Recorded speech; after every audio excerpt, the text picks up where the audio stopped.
Hello everyone, welcome back to my channel which is English decode. दोस्तों, आज फिर से मैं लेकर आई हूँ एक नई स्टोरी आपके लिए। इस स्टोरी में जो ग्रामर्स का यूज़ किया गया है और साथ ही जो इंग्लिश के वर्ड्स यूज़ किए गए हैं उनके बारे में हम डिटेल के साथ बात करेंगे। वर्ड्स का सही प्रोनाउंसिएशन सीखेंगे और साथ ही इस स्टोरी में ग्रामर के पार्ट्स को भी पूरे डिटेल के साथ कवर करेंगे। तो चलिए शुरू करते हैं बिना किसी देरी के। और सबसे पहले हम देखते हैं हमारे स्टोरी का टाइटल। स्टोरी का टाइटल है द ब्रेनी डंकी। देखिए, द ब्रेनी डंकी का मतलब हुआ बुद्धिमान गधा। ब्रेनी का मतलब यहाँ पे बुद्धिमान हुआ। ब्रेनी एक एडजेक्टिव है और ब्रेन क्या होता है, BRAIN। ब्रेन का मतलब होता है दिमाग, जो कि नाउन है। चलिए आगे बढ़ते हैं। Once a donkey was grazing at the edge of the village. Once a donkey मतलब एक बार एक गधा was grazing। graze का मतलब होता है घास चरना। At the edge of the village यानी कि गांव के किनारे पर घास चर रहा था। was grazing। देखिए, जब भी किसी सेंटेंस में was या वर के साथ वर्ब के फोर्थ वर्ब का यूज़ हो, वर्ब के फोर्थ फॉर्म का यूज़ हो, तो वो सेंटेंस क्या होता है, पास्ट कंटिन्यूअस टेंस का होता है। ठीक है, आगे बढ़ते हैं। He was so lost in eating the sweet green grass. He was so lost, वह बहुत मग्न था। लॉस्ट यानी कि खो जाना, मग्न रहना। क्या में मग्न था? इन ईटिंग, खाने में मग्न था। द स्वीट ग्रीन ग्रास, मीठे हरे घास खाने में मग्न था। दैट कि he wandered into the forest nearby. Wander का मतलब होता है चरना। वॉन्डर का मतलब होता है चलना बिना किसी मतलब के। वॉन्डर मतलब ऐसे ही चलना है, आप वॉक बोल सकते हैं। तो क्या हुआ, ही वॉन्डर्ड, वह चलने लगा into the forest nearby, पास के जंगल में। सून, जल्दी। इट वॉज इवनिंग, शाम था या शाम हो गई थी। इसका दोनों मतलब ठीक है, शाम था या शाम हो गई थी। एंड और the donkey decided to go home. Donkey ने, गधे ने डिसाइड किया, घर जाने का डिसाइड किया। देखिए, ये जो वाक्य है ये वाक्य है पास्ट सिंपल का, क्योंकि यहाँ पे सब्जेक्ट के साथ वर्ब के सेकेंड फॉर्म का यूज़ किया गया है। तो इस तरीके से कोई भी सेंटेंस होता है तो वो सेंटेंस होता है पास्ट सिंपल का। आगे बढ़ते हैं। So he turned to take the path which led to the village. So he turned, इसलिए वो घूमा। टर्न यानी कि घूमना। टू टेक द पाथ, रास्ता लेने के लिए। विच लेड टू विलेज, जो गांव की तरफ ले जाता है या जो रास्ता गांव को जाता है। Which lead to village. आगे बढ़ते हैं। एज ही वॉकड ऑन, जैसे ही वह चला। As he walked on, suddenly, अचानक से।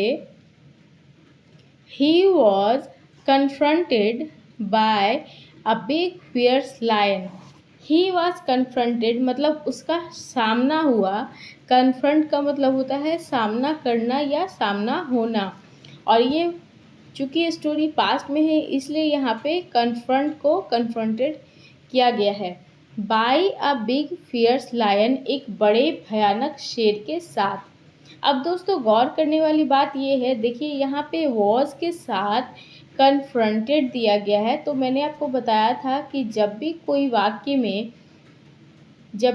वाक्य इज, आर, एम या वाज वर्ड के बाद भी थ्री का यूज़ हो तो वो वाक्य क्या होता है, पैसिव वॉइस का। और साथ ही यहाँ पे देखिए बाय भी लगाया गया है। तो ये जो पूरा वाक्य है, he was confronted by a big fierce lion, तो ये जो वाक्य है पास्ट सिंपल के पैसिव वॉइस का वाक्य है। आगे बढ़ते हैं। The sight of the lion's large mane and sharp claws scared the donkey. अब देखिए यहाँ पे कुछ वर्ड मीनिंग है जो आपको अच्छे से ध्यान दे के सुनने की ज़रूरत है। देखिए, मेन का मतलब क्या होता है, MANE, main. Lions large main, main का मतलब होता है लंबे बाल।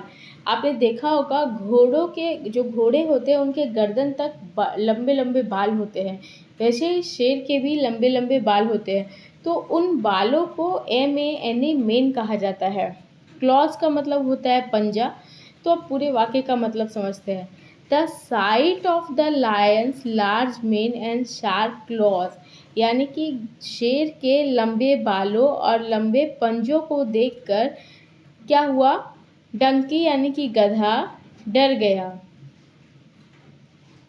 But the donkey was very clever, गधा बहुत चालाक था। क्लेवर का मतलब होता है चालाक। ही एड्रेस्ड द लायन, उसने लायन को देखा, एड्रेस किया, एंड सेड और कहा, oh your majesty, your majesty मतलब ओ मालिक, what a pleasure surprise, what a pleasure to see you, मतलब आपको देखकर कितनी खुशी हुई। What a pleasure to see you, I would be honoured to serve you as your dinner. अब देखिए इसका मतलब क्या हुआ, आई वुड बी ऑनर्ड मतलब मुझे बहुत गर्व महसूस होगा, मुझे बहुत सम्मान महसूस होगा, टू सर्व यू आपको सेवा करके, एज योर डिनर आपके रात के खाने के लिए। बट लेकिन आई मस्ट टेल यू, लेकिन आई मस्ट टेल यू मैं यह कहना चाहता हूँ या मैं यह कहना चाहूँगा, इसका मतलब हुआ अबाउट के बारे में, the proper way of eating a donkey, गधे को खाने को, गधे के खाने को प्रॉपर तरीके के बारे में मैं आपको बताना चाहूँगा। तो जब भी इस तरीके से कोई वाक्य हो कि मैं आपको कहना चाहूँगा, मैं आपको बताना चाहूँगा, तो इस तरीके के वाक्यों को आप आई मस्ट से बना सकते हैं, आई मस्ट टेल यू। ठीक है, आगे बढ़ते हैं। इट इज़ सेड, ऐसा कहा जाता है, that one must start eating from the hind legs, one must start, one मतलब किसी को, वन मतलब किसी को या कोई भी, मस्ट स्टार्ट स्टार्ट करना चाहिए, ईटिंग खाने का, from the hind legs, hind legs का मतलब होता है पीछे के पैर। जब भी चार पैरों वाले जानवर की बात करते हैं जैसे घोड़े, गधे, कुत्ते, तो उसके दो पैर आगे होते हैं, दो पैर पीछे होते हैं, तो जो पीछे के पैर होते हैं उसे कहा जाता है हिंड लिम्स या हिंड लेग्स। आगे बढ़ते हैं। That part tests the better, वो पार्ट यानी कि पीछे का जो पार्ट है, पीछे का जो पैर है वो टेस्ट बेस्ट यानी बहुत अच्छा टेस्ट करता है। द लायन बिलीव्ड, शेर ने विश्वास किया। The lion believed the donkey, शेर ने गधे का विश्वास किया।